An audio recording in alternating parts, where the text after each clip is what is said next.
자, 오늘 다섯 번째 강의인데 그 중에 제가 첫 번째로 순서를 맡았습니다.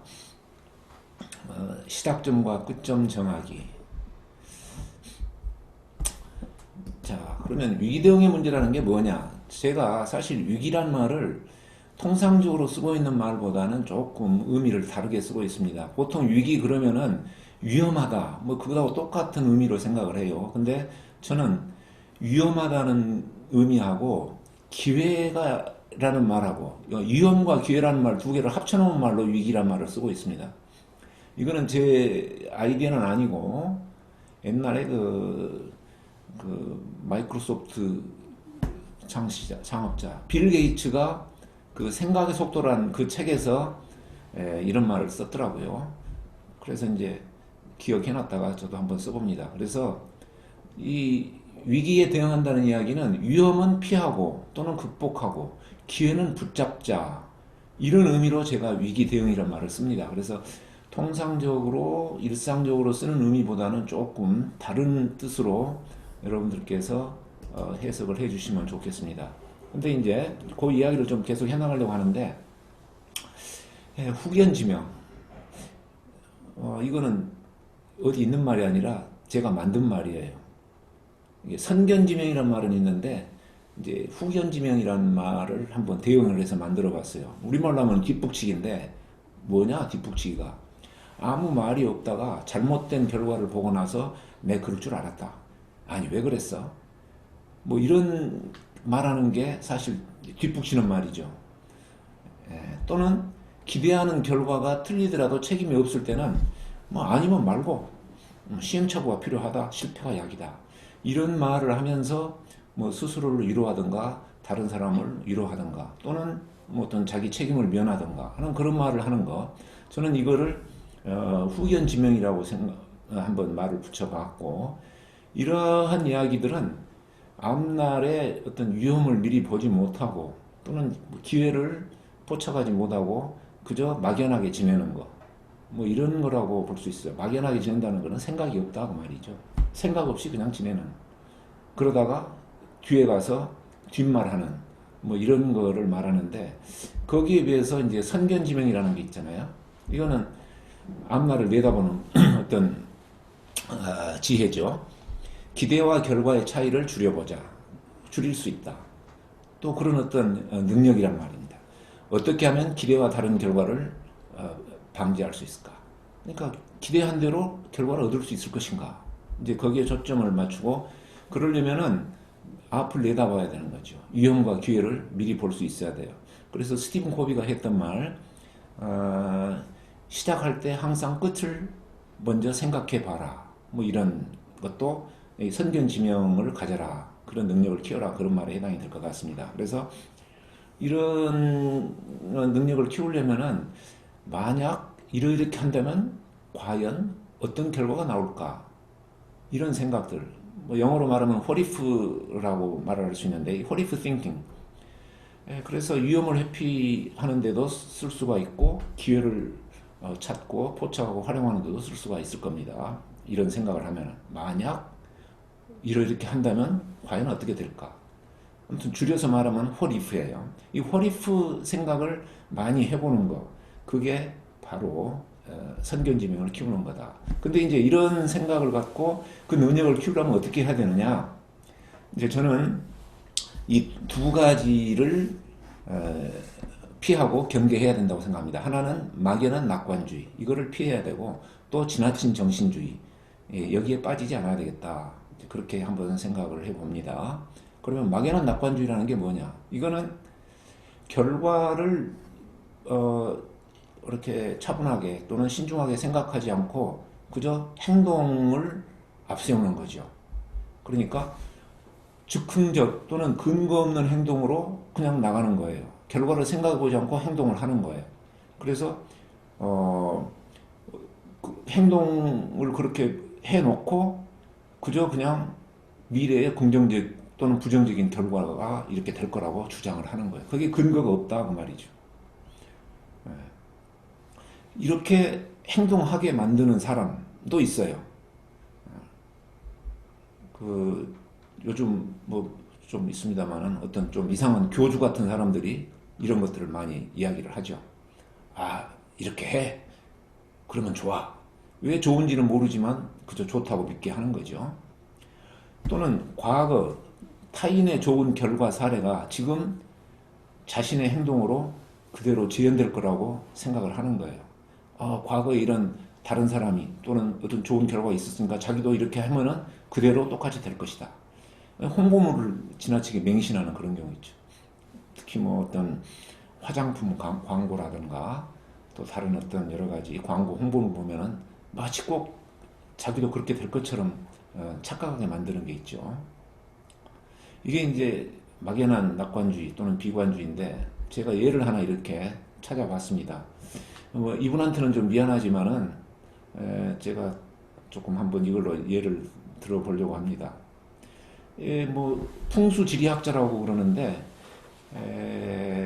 무슨 실내 인테리어 또는 실내 풍수 뭐 이런 이야기란 말이야. 사무실 컴퓨터 모니터에 포스트잇 붙여놓은 분 많죠? 빨리 떼셔야 합니다. 주머니 사정이 나빠져요. 이렇게 하면서 다시 말해서 컴퓨터 모니터 앞에 포스트잇 붙여놓으면은 돈이 안 모인다 이렇게 이야기를 하는 거예요. 그래서 이분이 주장하는 거는 바로 이거죠. 모니터에 포스트를 붙여놓거나 또는 뭐 현관 소품들이 조화롭지 못하면은 돈이 모이지 않는다. 이런 강연을 하는 그런 그 유튜브 동영상이었어요. 근데 제가 그걸 봤을 때 무슨 근거냐? 이게 참 애매해요. 2차 저차 이렇게 하고 저렇게 하면은 이렇게 돈이 모이지 않는다. 그런 설명을 해 주지 않고 그냥 이 말만 하는 거예요. 그러니까 이제 저는 못 믿겠다. 내가 무조건 나 그렇게 하지는 않겠다. 설명이 있으면 내가 타당하면은 내가 그걸 따라서 하겠지만 그렇지는 못하겠다. 이제 이런 생각이 들었어요. 근데 이런 걸 조금 생각하지 않고 따지지 않고 그저 하라니까 그러면 해. 진짜 그러면 돈이 모이지 않나? 이거 떼기만 하면 돈이 붙는데 이렇게 해버리는 거는 조금 막연한 낙관주의 또는 비관주의가 아닌가 이런 생각을 해봅니다. 그 다음에 또 이제 지나친 정신주의가 있어요. 이거는 그 반대로 이 결과만 너무 강조하는 거예요. 그래서 바라는 결과 또는 어떤 개념이라고도 볼 수 있죠. 이런 것만 강조하고 그에 대한 원인 또는 어떤 그 구현에 대한 구체적인 행동 이런 부분들은 무시하는 거죠. 그래서 결과를 생각해 보지 않고 이것도 행동하게 만드는 거예요. 아까도 뭐 비슷합니다만은 그저 그냥 행동만 앞세워 버릴 수도 있는 거예요.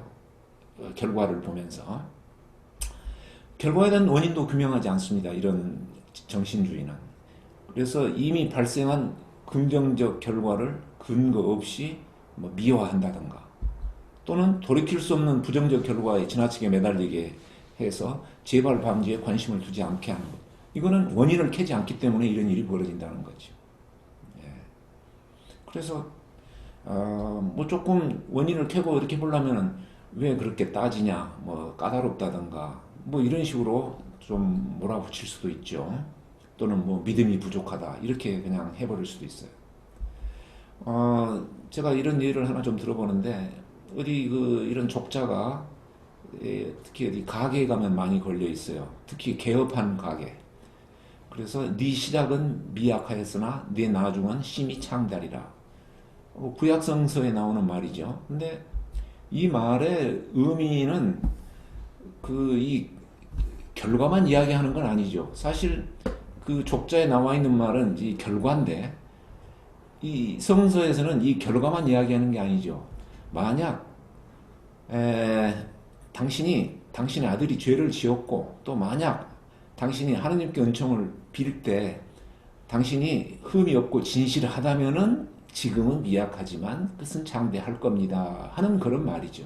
그러니까 이런 원인 행위가 있다면은 이런 결과가 올 것입니다 하는 그런 조건부의 어떤 결과지 그냥 이런 원인은 없이 결과만 이야기하는 그런 말은 아니다 그죠. 근데 우리는 이런 뜻보다는 그저 이 결과만 가지고 이야기하는 게 아닌가, 뭐 이런 생각을 좀 해봅니다. 제가 뭐 지난번에 약간 그 아담과 하와의 선악과 이야기를 했는데, 선악과가 사실 그거죠. 자기가 키우지 않은 과일 나무에서 과일만 따먹는 거거든요. 그러니까 원인 행위가 없이 결과만 바라는 거. 이제 그런 게 제가 봤을 때는 정신주의, 지나친 정신주의다. 이렇게 좀 보고 싶습니다. 사실 뭐 제가 이렇게 이야기하는 거는 뭐 제 생각을 조금 정리한 것이고, 어떤 뭐 그러니까 뭐제 의견으로 그냥 받아들여 주십시오. 그래서 이제 지금부터 그러면 어떻게 하면 후견지명을 벗어나서 선견지명을 얻을 것이냐. 다시 말해서 내가 기대하는 결과를 어떻게 하면 얻을 수 있는 것이냐. 이제 이런 부분에 생각을 좀 해보는데, 그 제가 이 생각에 관한 생각, 다니엘 카네만의 책을 좀 읽으면서 이런 생각들을 많이 해봤어요. 좀 편견이 있다, 우리 사람한테는. 그래서 내가 생각하고 있는 만큼 내 의견이 옳지 않을 수도 있고, 또 내가 생각한 만큼 내가 정의롭지 못할 수도 있고, 뭐 그렇다고 말했죠. 공평하지 못할 수도 있고, 또 내가 생각한 만큼 내가 능력이 없을 수도 있다. 이제 그런 건데, 이 다니엘 카네만은 사람들이 굉장히 이런 부분에 편견을 모르고 산다. 이제 그렇게 이 책에서 이야기를 많이 하고 있습니다. 그래서 사람마다 기준점이 다르기 때문에 다른 사람의 의견이라 하더라도 그 사람한테는 맞지만 나한테는 맞지 않을 그런 경우가 있는데, 그저 그것을 남의 의견을 그냥 받아들이는 것도 일종의 편견이다. 이렇게 다니엘은 이야기를 하고 있죠. 또 하나는 지식과 경험이 부족하기 때문에 이 선견지명이 없다고도 볼 수 있습니다. 그래서 우리는 폭넓은 경험과 발산적 사고가 필요하고, 보다 더 구체적인 그런 생각을 해야 되지 않겠는가, 그렇게 생각합니다. 또 하나는 인과관계 논리성 훈련이 부족하다고도 볼 수 있습니다. 이 다니엘 카네만이 이야기하는 슬로우 띵킹, 저는 이것을 논리적 수렴적 사고로 보는데, 이게 부족하기 때문에 우리는 선견지명이 없다. 그래서 아까 제가 말씀드린 그 두 가지, 막연한 낙관주의, 지나친 정신주의, 이 부분을 인과관계 논리 훈련으로 극복할 수가 있지 않겠는가. 이제 이게 오늘 제가 여러분께 한번 드리고 싶은 말씀입니다. 그러니까 선견지명의 지혜를 얻으려면은 인과관계 논리성 훈련을 우리가 해보자. 뭐 편견을 버리고 지식과 경험을 쌓고 하는 거는 사실 오늘 여기서 제가 할 이야기는 못 됩니다. 다만 우리는 인과관계 논리성 훈련이라는 그런 도구를 갖고 있으니까 이걸 가지고 이 부분을 우리가 키울 수 있겠다. 그런 말씀을 제가 드려봅니다. 영국의 여작가 제인 오스틴의 처녀작으로 이 이성과 감성이라는 책이 있습니다. 이 소설은 오스틴의 전성기 작품에 비해 완성도가 떨어진다는 평가도 있지만은 인간의 뗄 수 없는 두 부분, 즉 이성과 감성의 갈등 또는 그 어울림을 잘 묘사한 작품입니다. 이 소설은 두 자매의 이야기를 흥미롭게 전개하면서 진행을 하는데, 언니의 그 이야기는 이성을 대표하는 이야기입니다. 그래서 이 언니는 감성에 곧잘 휘둘리는 동생을 돌보면서 차분한 생활을 합니다. 언니와 그 애인의 사랑이 너무 이성적이어서 상대에 대한 감정을 잘 들여다보지 못하고 헤어질 위기까지 다다르지만 마침내 서로를 간절히 원하는 감성이 발로하여 행복한 결말을 맺는다는 그런 이야기입니다. 그러니까 이제 이성적인 언니의 이야기가 여기에 있는데, 그러면은 이 언니는 자기가 이성적 판단에 의해서 차분하게 생활을 하면은 자기 애인과 행복하게 생활할 수 있을 거라고 기대를 했던 거죠. 근데 막상 결혼해서 생활을 해보니 결과는 이렇게 불화가 생겼어요. 서로 감정을 드러내지 않으니까 겉모습과 다르게 행동하는 경우가 있었고, 그래서 그게 이제 불화의 요인이 됐다. 이런. 그러니까 자기가 기대했던 것하고 다른 결과가 나온 거죠. 근데 동생, 감성을 대표하는 동생은 자기 감정에 도취하여 한 남자에게 열렬한 사랑을 바치지만 그것이 오히려 상황을 어렵게 만들고 그 결과 동생은 애인에게 배신을 당하고 맙니다. 그러나 이를 계기로 동생은 자신의 내면을 되돌아보고 한 단계 성숙하여 자신을 지켜보던 다른 남자와 결혼을 합니다. 동생도 사실 감정에 충실하면 서로 행복해질 거라고 기대를 했어요. 근데 결과는 정반대가 나타났어요. 자, 이 제인 오스틴의 소설에서 보듯이 기대와 결과가 이렇게 많이 다를 수 있다 그 말이에요. 이성에만 충실해도 다를 수 있고 감성에만 충실해도 다를 수 있고 그런 이야기라고 이제 우리가 생각을 해봅니다.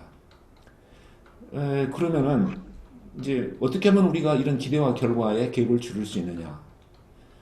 제인 오스틴의 그 소설을 읽으면은 거기에서 어떤 답이 있느냐?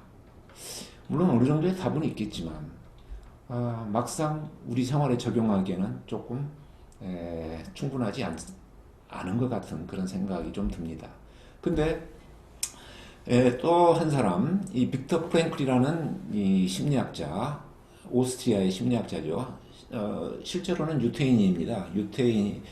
유태인인데 이스라엘 사람인데 이 양반이 하는 말에서 우리는 그 막연한 낙관주의, 지나친 정신주의를 벗어날 수 있는 하나의 힌트를 얻을 수가 있습니다. 기분이 했던 말이 인간의 마지막 자유, 주어진 어떤 환경에서도 자신의 태도를 결정하는 것, 자신만의 길을 선택하는 그런 능력이 있다. 이제 그런 이야기를 했는데,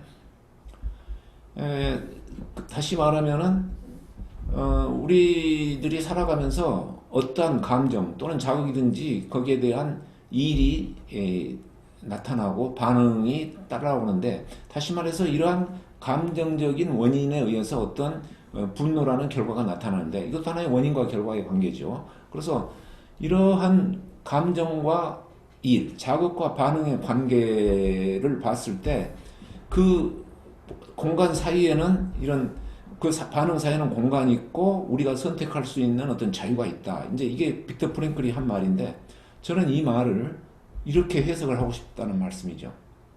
우리에게는 원인과 결과를 통제할 능력이 있다. 자극과 반응도 하나의 원인과 결과의 이야기죠. 그래서 이 능력을 키우면 위험을 피하고 기회를 붙잡을 수 있다. 저는 이 말하고 이 빅터 프랭클이 하는 말하고 똑같다고 봅니다. 이제 제가 이렇게 해석을 합니다. 빅터 프랭클의 말을. 그래서 이 자극과 반응 사이에 원인과 결과 사이에 이 공간을 어떻게 활용을 하면은 우리가 이런 데서 벗어날 수 있느냐 또는 이것을 더 좋게 만들 수 있느냐. 근데 이제 다니엘 카네만은 여기서 슬로우 띵킹이라는 것을 제안을 하는데 저는 이 빅터 프랭클, 다니엘 카네만의 이야기를 이제 TOCF의 관점에서 해석을 하면은 이렇게 이야기를 할 수가 있어요. 아까 들려드렸던 그런 말, 그런 관점에서 슬로우 띵킹은 논리적 사고라고 저는 볼 수 있다. 그래서 우리가 논리적 사고를 잘 훈련을 하면은 이런 자극과 반응의 어떤 고리를 자기한테 유리하게 끊을 수 있고 또 유리하게 활용할 수 있다. 다시 말해서 위기에 대응할 수 있다. 위험은 피하고 기회는 잘 붙잡을 수 있는 그런 능력을 키울 수 있다. 저는 그렇게 이제 생각합니다. 그래서 이 제인 오스틴의 이러한 부분을 어떻게 하면은 이런 생각을 해서 벗어날 수 있겠느냐? 논리적 사고를 어떻게 할 거냐? 동생의 경우도 이런 논리적 사고를 어떻게 할 거냐? 사실 이런 다이아그램을 우리가 쓰면은 그런 능력을 키울 수 있다는 거고 사실 이러한 다이아그램이 이제 오늘부터 우리가 배울 가지에 해당이 됩니다. 가지의 모습이에요. 사실 여기에 나타나 있는 게.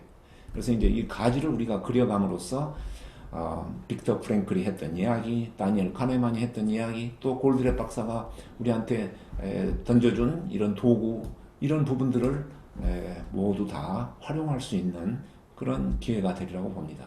그래서 이제 오늘 주제가 가지를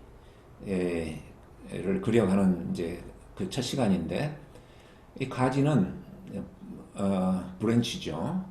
어떤 행동 또는 어떤 뭔가를 시작을 할 때 예상되는 결과 또는 그 끝을 미리 확인하는 논리 다이어그램입니다.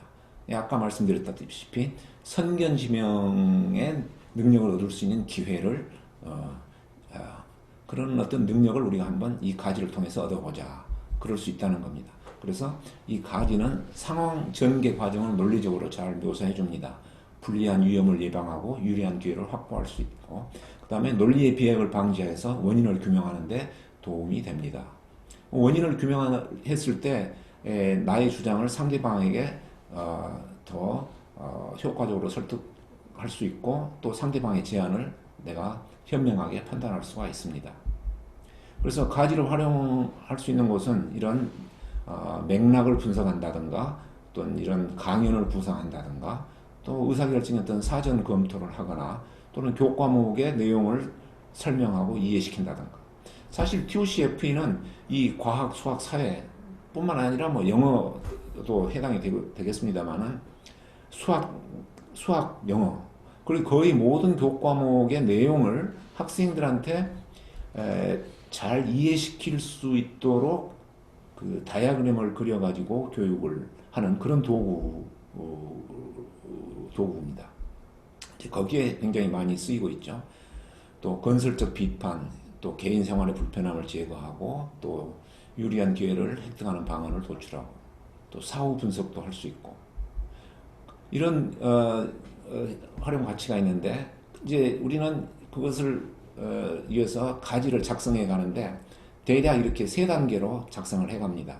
그래서 시작점과 끝점을 먼저 정하고 중간 단계를 삽입하고, 그 다음에 그거를 이제 인과관계로 쭉 연결해 나가는데, 오늘 내용은 이 1번과 2번입니다. 그래서 제가 시작점과 끝점 정하는 거를 말씀을 드리고, 우리 박선창 코치께서 2번 중간 단계 삽입하는 내용을 설명을 드릴 겁니다. 자, 이제 여기까지 좀 따라오셨습니까? 조금 뭐 시간이 그렇게 넉넉지 않아서 숨가쁘게 넘어왔습니다만은, 결국 가지를 그리는데 시작점과 끝점을 한번 정해보자. 이제 그게 맨 처음 순서입니다. 그래서 이게 문제의 본질을 파악하는 첫걸음이고, 선견지명을 위한 골조공사에 해당이 된다. 그래서 제가 목표나무를 설명하면서도 골조공사 이야기를 많이 했거든요. 야심찬 목표를 설정하는 거하고 장애를 찾는 거다. 그래서 골조공사가 잘 돼야 그 다음 공사들이 의미가 있다.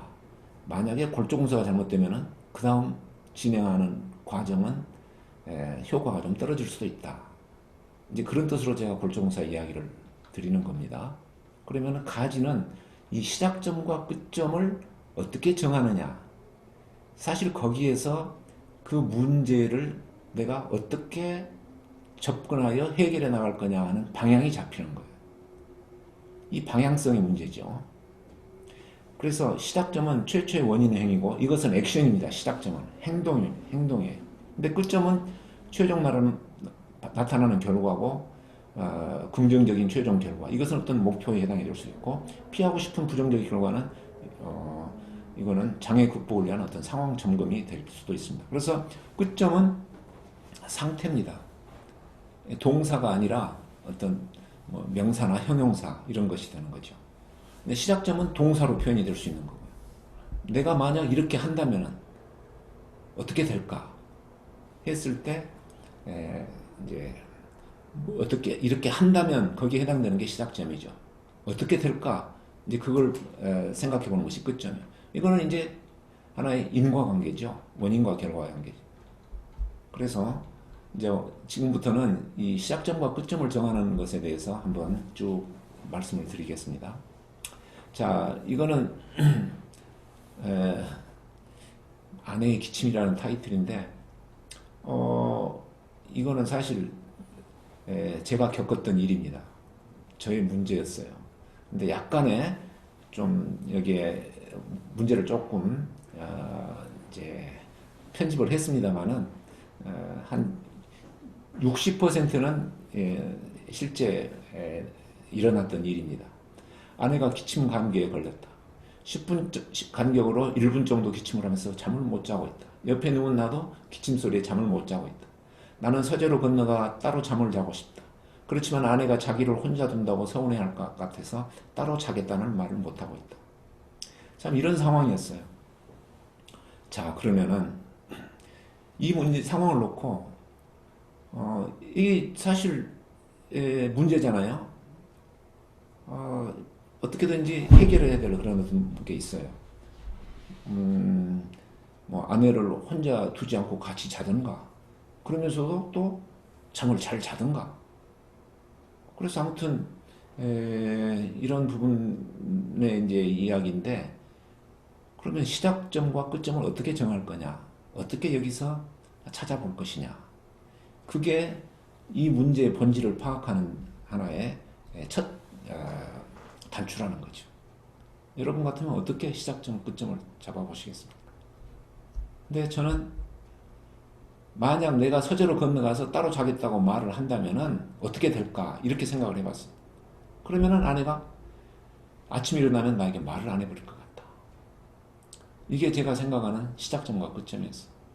그래서 이제 제가 해결해야 될 거는, 서재로 건너가서 따로 자겠다고 말을 하더라도 아내가 아침에 일어나면 나에게 말을 하도록 뭔가 조치를 취해 놓고, 뭔가 대책을 마련해 놓고 서재로 건너가겠다.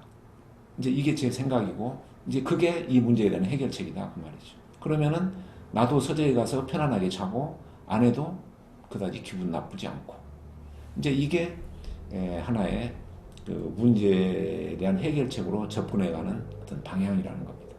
그래서 시작점과 끝점을 찾아내는 것이 그 방향을 잡는 거예요. 그래서 골조공사죠.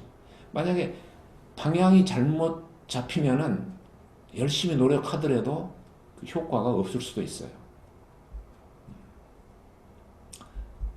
근데 이제 목표나무와 가지가 비슷한 것 같으면서 약간의 차이가 있는데, 목표나무는 미래의 목표, 바라는 결과에 초점을 맞추는 겁니다. 그래서 자기가 원하는 결과가 상당히 뚜렷해요. 그래서 야심찬 목표라고, 나는 이걸 해야 되겠다. 그런 이슈나 문제는 목표나무로 접근하는 게 좋고, 가지도 물론 결과가 생각은 되지만, 목표도 생각은 되지만, 그것보다는 지금 현재 내가 하려고 하는 행동이나 판단, 이 원인 행위가 뚜렷해요. 결과는 잘 모를 수도 있고 뚜렷하지 않을 수도 있어요. 그래서 원인 행위가 뚜렷한 경우에는 가지를 사용하고, 목표, 결과가 뚜렷한 경우에는 목표나무를 쓰는 게 좋을 것 같습니다. 자, 그러면은 이제 지금부터 가지를 그리는데, 또 그 골격을 만드는데 그 첫 단계로 이제 시작점과 끝점을 정하는 실습을 해보는데요. 실습은 그 조금 있다가 우리 그 박선창 코치께서 강의를 한 다음에 따로 한 15분 정도 실습 시간을 갖겠습니다. 그때 소회의실에서 조별로 실습하는 기회를 갖고요. 지금 여기서는 시작점과 끝점 정하는 그 방법을 제가 예제를 가지고 말씀을 드리겠습니다. 그러면 이 예제를 참고하면서 자신의 문제에 대한 그 실습을 해보시기 바랍니다. 자, 이 예제들은 글쎄요, 4기 때인가 5기 때인가 그 나의 문제로 발굴됐던 그 예제들입니다. 아내와 사이가 나쁘다. 아내가 나에게 무언가를 부탁할 때 짜증을 내거나 비꼬는 투로 이야기한다. 좋은 말로 이야기하기를 기대하는데 화나는 투로 이야기한다. 자, 여기에서 시작점과 끝점을 한번 잡아보는 거예요. 자, 아마 그 배포된 강의 자료에 다 나와 있죠. 그래서 참고하시면 되겠습니다만은, 그 강의록 보지 말고 조금이라도 한번 이것만 보면서 생각을 해보는 것도 실습이 될 것 같습니다. 시작점이 뭐냐? 아내가 내게 비꼬는 투로 이야기를 하기 때문에 아내와 사이가 나쁘다. 지금 이게 문제예요. 자, 또 좀 더 가족이 친해질 필요가 있다. 각자 도생의 일상에도 친화력을 높여 서로 격려하는 관계가 되어야 한다. 가족들과 서로 기억해 주었으면 하는 날짜를 정한다. 작은 공감으로도 서로를 챙겨줄 수 있는 마음이 생기고 나이가 들어서도 생각할 수 있는 관계가 된다. 시작점 끝점. 가족들끼리 서로 기억해 줄 날짜를 정하면 가족끼리 더 친해질 수 있을 것 같다. 자, 그러면은 이렇게 적혀진 그 문제를 보면서 시작점과 끝점을 이렇게 정했다고 했을 때 이 시작점과 끝점만 보더라도 그 문제의 어떤 핵심이 드러나는 게 좀 있지 않습니까? 네, 반대로 보면. 그러니까 어떤 문제의 핵심을 이 시작점과 끝점으로 표현하고 있다 이렇게 봐도 됩니다. 물론 이제 그 시작점과 끝점이 잘 정해져야 되겠죠. 자, 자녀와 대화 시간이 부족한 느낀다. 이제 이 예도 한번 보시기 바랍니다. 그러면은 자녀와 대화 시간을 늘리지 않았을 때는 자녀가 비뚤어진다. 또 이렇게 잡을 수. 이거는 부정적인 결과죠. 만약 이렇게 한다면 이렇게 부정적인 결과가 나타날 것이다. 또 공부한 것들을 잘 조합해서 경제적인 활동과 연결하려고 한다. 가르치는 일, 남 앞에 서는 일이라 많이 알아야 한다고는 생각해서 배운다. 일을 하면서 배운 것을 활용해 경험의 지식으로 갖고 싶다. 돈도 필요하고 성과를 내고 싶고 가야 할 길에 대한 방향성도 정해줄 수 있다. 자, 여러 가지 말이 있기 때문에 좀 복잡한 듯 보입니다만은 일하면서 공부하고 배우면은 일의 성과와 돈을 모두 얻을 수 있겠다 하는 그런 결과를 기대를 해본다는 거죠. 자, 또 여기에 지금 이런 예제들이 더 있습니다. 자, 이것들을 여러분들이 한번 참고하면서 시작점과 끝점을 정해 보시기 바랍니다. 그런데 이제 이렇게 시작점과 끝점을 정하면은 뭐 이런 자기 개인의 문제만 뭐 해결할 수 있는 거냐? 네, 그건 아니죠. 이런 데서 우리가 이제 훈련을 하고 좀 생각을 해보고 좀 숙달을 해지면은 이런 큰 문제도 같은 방법으로 접근해서 좋은 해결책을 만들어낼 수 있습니다. 이거는 캐나다 자동차 부품 제조 회사의 이야기인데 이 사장이 CEO가 이런 가지 시작점과 끝점을 정하는 그런 생각을 가지고 판단을 해서 결국 경영에 성공했다는 이야기입니다. 뭐 다른 대부분의 회사들, 같은 업종의 다른 대부분의 회사들은 이런 GM의 어떤 요구에 뭐 불복하거나 아니면 또 반대하거나 해서 판단을 잘못해가지고 조금 경영 상태가 안 좋아졌는데 이 BMG 노스 아메리카라는 회사는 이렇게 시나리오를 작성을 해봤어요. 만약에 제안을 거절한다면 어떻게 될 것이냐. 여기 시작점이 지금 GM과 장기 계약을 체결하지 않는다. 그랬을 때 어떤 부정적인 결과가 예상이 되느냐. 이런 것들을 시나리오를 작성을 해보고 그러면 어떻게 하면은 이 부정적인 결과가 긍정적인 좋은 결과로 바뀌게 할 수 있겠는가. 이제 이런 대책을 찾아 가봤죠. 그래서 가지를 두 가지로 그려봤습니다. 이렇게 제안을 거절하는 거하고 제안을 받아들여서 계약을 체결하는 거. 또 그랬을 때도 어떤 부정적인 결과가 예상이 되는데 어떻게 하면 이거를 긍정적인 걸로 바꿀 수 있겠는가. 이제 이런 관점에서 이런 대책을 찾아가지고 결국 이 2번 장기 계약을 체결하는 쪽으로 판단을 해서 나중에 몇 년 후에 경영 성과가 좋아졌다는 그런 사례입니다. 자, 오늘 지금 제가 여기서 말씀드리는 것은 가지를 가지고 우리가 선견지명을 어떤 지혜를 얻어보자. 그런데 이 시작점과 끝점이 바로 그러한 능력을 얻는 첫걸음에 해당이 된다. 그렇게 말씀을 드렸고 이제 시작점과 끝점을 어떻게 정할 거냐. 그래서 시작점은 액션, 행동이고 끝점은 상태로 놓고 자기가 바라는 긍정적 결과가 나올지 또는 피하고 싶은 부정적 결과가 나올지 이제 그런 것들을 한번 점검해 보는 그런 다이아그램, 그런 가지를 제가 말씀을 드렸습니다. 그래서 출발은 시작점과 끝점으로 출발을 해보자, 그런 내용이었습니다.